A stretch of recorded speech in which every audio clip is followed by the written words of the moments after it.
because she's discovered that if she cares about getting on it, she most always does. And if she cares about staying on it, then she's mindful of the 17-second scenarios that might take her from it. And she's also become really good about, if she's falling and the momentum is strong, don't beat up on Esther about it. Don't beat up on yourself. Just take the fall and set forth the intention that tomorrow you're going to get back on it. So if every morning you decide you're going to get on it, first couple of days you probably won't make it to breakfast before something takes you from it. But eventually it's where the momentum of that which is you feels most natural. It's just pretty easy to stay there. Especially when you realize that by staying general, you don't challenge it, you don't risk anything. And that if you do fall off, it's no big deal. You can get back on it tomorrow. So last week, Esther announced to us, Abraham, I refuse to accept that I have to wait till tomorrow morning to get back on the disc. Because I like being on it so much. And I'm clearly not on it right now, for all of the obvious reasons, because you saw what happened. It was wrong what they said, what they did, how it turned out. Wrong, wrong, wrong, wrong, wrong. But I refuse to accept that I have to wait clear until tomorrow morning to get back on it. I'm going to meditate and clear my mind. I'm going to find some way of distracting myself. I'm going to find a way of slowing the momentum of unwanted things while I speed the momentum of wanted things. And this is the last piece that we want you to hear from us. Make no effort at slowing negative momentum, because it just speeds it.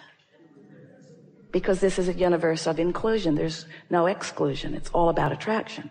So when you're not going to think about that thing that you're thinking about, then you're thinking about that thing you're not going to think about. And as you're thinking about that thing you're not going to think about, you're thinking about that thing you're not going to think about. And the momentum is getting stronger and stronger and stronger. And you're feeling worse and worse and worse and getting all animated about the injustice of what you're feeling. They just don't want me to win, you exclaim. And we want you to understand that it's all about what you're doing. And when it doesn't feel good, just lay as low as you can lay, as fast as you can do it. So rather than trying to stop negative momentum, your work, this is your assignment for the rest of your life. We never give homework, but today we're going to.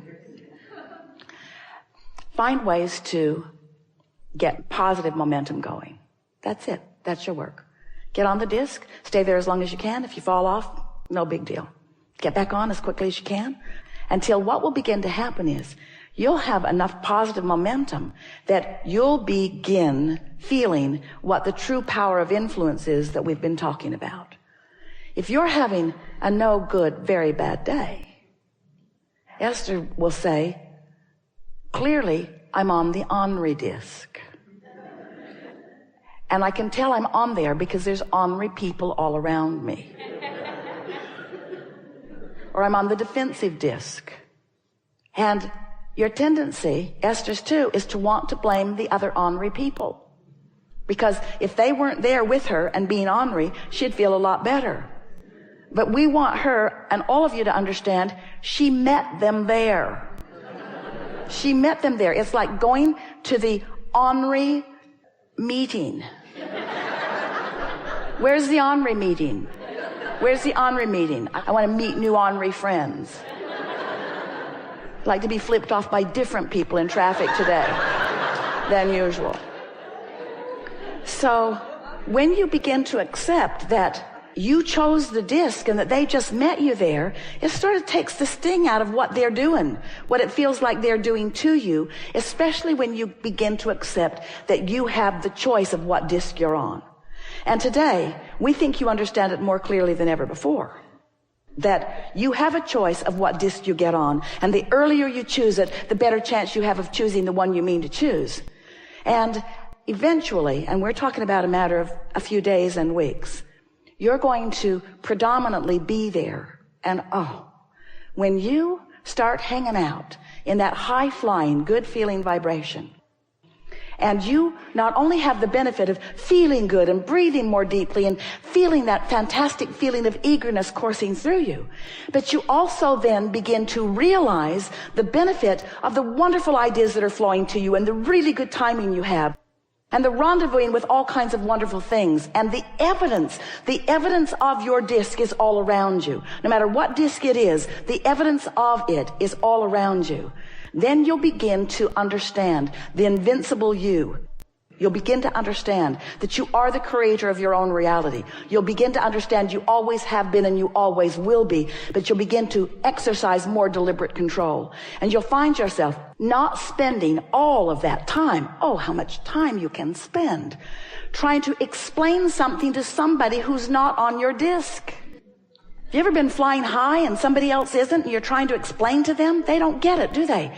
So you just crawl right down on their disc with them so that they can understand it, and then, oh, are you ever mad at them that you're down there on that disc with them? You'll get so much time back because you begin to understand that it's not a language barrier. It's not a cultural barrier. It's a vibrational barrier. Stop trying to explain stuff to people that they have no way of understanding. Instead, pick your disc, rendezvous with those that do understand, and have a really good time. Without even knowing it, you've been creating this vibrational reality. It's the vibrational version that precedes the manifested version. And we explain to you that the source within you is collecting and becoming all that you are asking for. And then you say, well, if that's true, then why is my life not improving? And we say, for one very easy to understand reason. You're launching the rockets by knowing what you don't want, but then you're not practicing the vibration of what you do want often. Instead, you're beating the drum of justification of why you want the improvement. And that's that efforting factor that we're talking about that is not serving you. You're trying so hard to get what you want by pointing out that this isn't fair and this is unjust. In other words, as you feel the unfairness and then you stand in the justification, because there's a part of you that knows, you innately understand that you are supposed to be winning. You are supposed to be feeling good. And when you're not, you understand that there's something wrong, and then you go about trying to explain why it's wrong and how long it's been wrong and what's really wrong about it and how others agree with you that it is wrong. So you continue to practice the vibration, a frequency that disallows what you want. So in order to help you bridge that gap between who you've become and who you're allowing yourself to be, we are offering a series of analogies. We wanted you first to understand that there is a vibrational version of you that you have access to, but you have to practice yourself into alignment with it. And on some subjects, that's easy for you to do because you've been practicing it, and on other subjects, it's more difficult for you to do.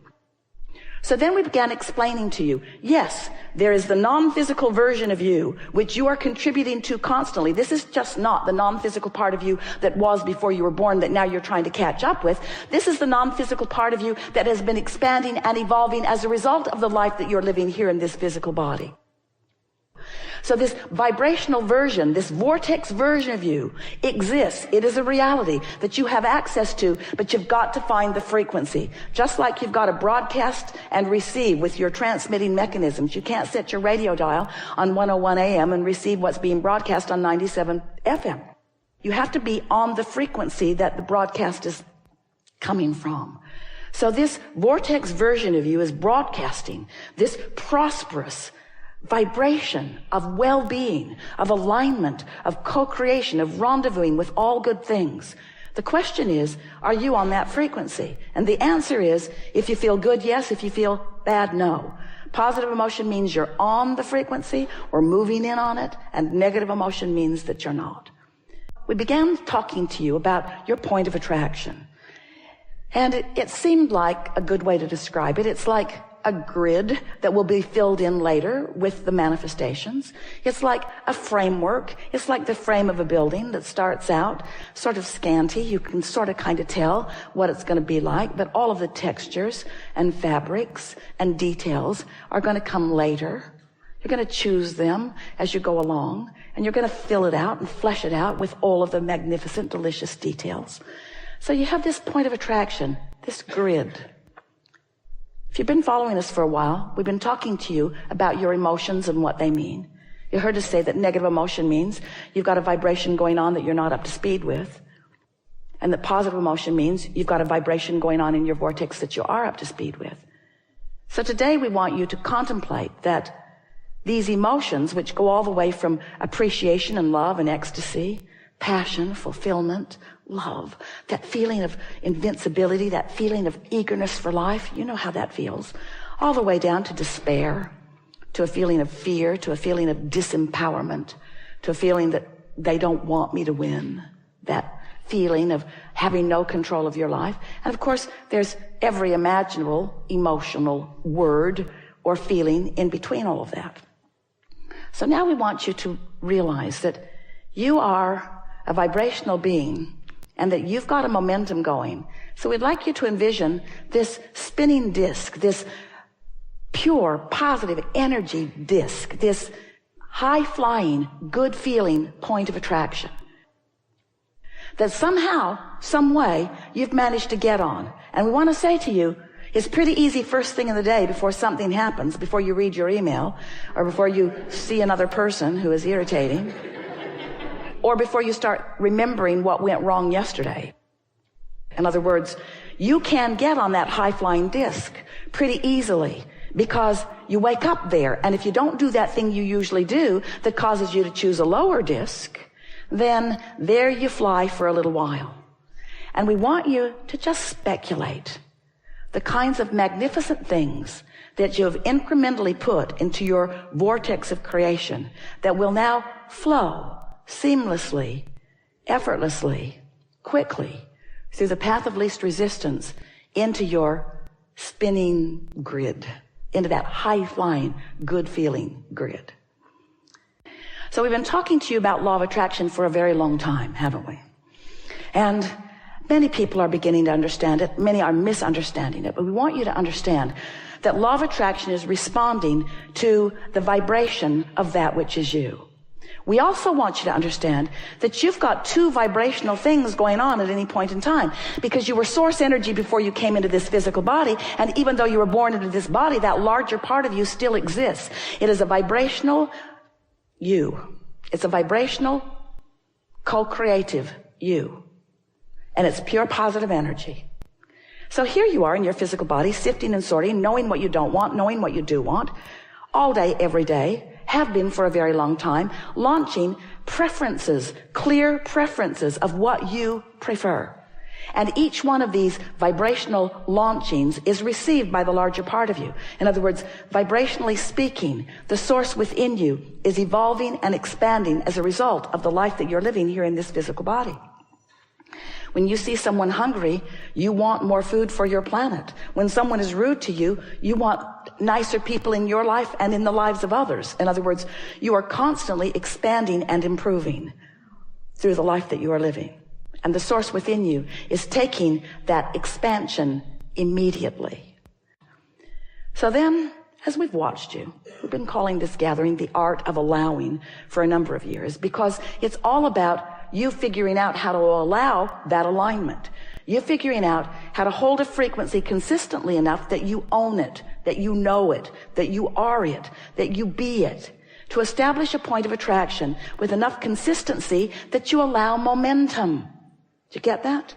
Enough consistency that you allow momentum. Because when you say, I want it, but there's no momentum. I would like that, but you see, it's been hard for me. I want that, but my life's been very difficult for a very long time. Let me tell you the ways in which it has been difficult. And we say, stop talking about the ways in which it has been difficult, because you're killing the momentum of the desire that you just gave birth to. You gave birth to it and didn't allow it to get going. You give birth to it and don't allow it to get going. But imagine if you give birth to it and allow it to get going.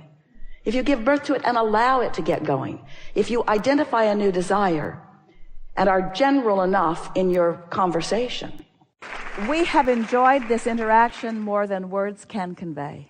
You are magnificent beings who are in this moment in alignment with who you are. And whether you are in any moment in time in alignment with who you are or not, there is no transgression that you have defined as a transgression that is egregious enough to ever cause that which is source to look with anything other than